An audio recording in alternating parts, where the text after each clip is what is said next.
নিচে জমিনের উপরে আমার চেয়ে বড় গুনাহগার আর কেউ নাই। চোখের পানি ছেড়ে আল্লাহরে বলেন, আল্লাহ আমি ছাড়া তোমার গোলামের অভাব নাই, তুমি ছাড়া আমার দ্বিতীয় কোনো রব নাই, তুমি ছাড়া তো কেউ আমার গুনাহ ক্ষমা করার নাই, তুমি আমার রব, তুমি আমার সব। বলতে পারবেন? এই তাকরীর আমার পটুয়াখালীর ভাইয়া, এই স্বীকৃতিটা দেখতে আল্লাহ বড্ড ভালোবাসে, কারণ আমরা সবাই গুনাহগার। আমরা সবাই কি? বিশ্বনবী বলেন কুল্লুকুম খাত্তাউন, বানি আদম তোমরা সবাই পাপী। সবাই কি? সবাই পাপী। আমরা সবাই পাপী, আপন পাপের বাটখারা দিয়ে অন্যের পাপ মাপি। আমরা যে পাপী এটা ভাবতে মনে চায় না কারো, খালি অন্যের পাপ দেখি আমরা, এটা ভুল। ওর এই পাপ, ও পাপী, ও জালেম, ও জাহান্নামী, এরকম একটা টেন্ডেন্সি। আমার যে কি হালাত এটার খেয়াল নাই।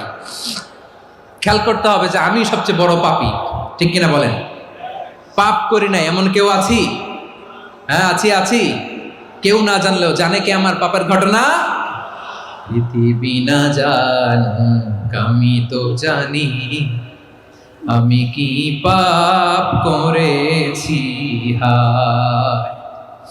ও আমার কলিজার টুকরা ভাইয়েরা, মাথাটাকে নিচু করে জীবনের সব গুনার ফিরিস্তিগুলো একটা একটা করে স্বীকার করে আল্লাহরে বলেন, আল্লাহ আমি পাপী। আল্লাহ আমার চেয়ে বড় পাপী এই দুনিয়াতে কেউ নাই। আকাশের নিচে জমিনের উপরে আমার চেয়ে বড় পাপী কেউ নাই। একটা একটা করে আল্লাহ স্বীকার করি আমি পাপী, সব পাপের স্বীকৃতি দিলাম। পৃথিবী না জানুক আমি তো জানি, আমি কি পাপ করেছি হায়।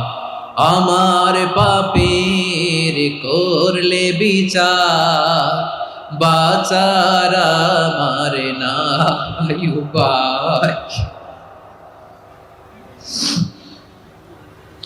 দয়াময় তুমি মাফ করো আমায়, মাফ করো আমায়। আল্লাহ তাআলা যদি দয়া করে আমাদেরকে মাফ না করে, আমাদের বাঁচার কোনো উপায়